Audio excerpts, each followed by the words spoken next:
Bulacan. Sa ating pong District Supervisor, Ginoong Catalino L. Porta. Sa ating pong Punong Guro 2, Ma'am Nora J. Astronomo. Sa ating pong mga panauhin, mga guro, mga magulang, at sa kapwa ko magsisipagtapos, isang pagpalang hapon po sa ating lahat.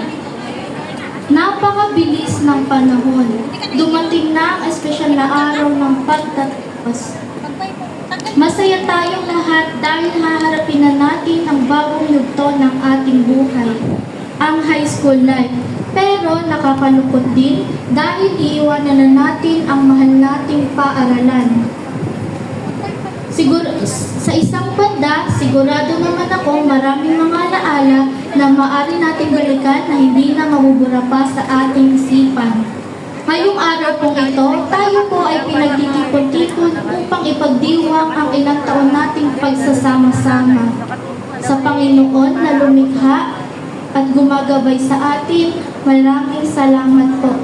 Sa aming mga magulang, kami po ay lubos nagpapasalamat sa inyong walang sawang pagsasakripisyo, pagsuporta at pagmamahal sa amin.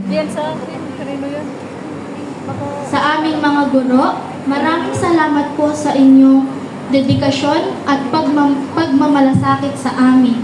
Sa ilang taon po nating paglalakbay dito sa elementarya, mula sa kung paano tayo gigising ng maaga, uuwi at gagawin ang ating proyekto. Ngayon, nandito po tayo, matatag at matagumpay. Hindi po ito ang katapusan, kundi bagong simula. Malugod ko pong tinatanggap ngayong ika-30 ng Marso, 2026. Tayo po ay maggalak at magdiwang para sa araw na ito. Maraming salamat po at maligayang araw ng pagtatapos.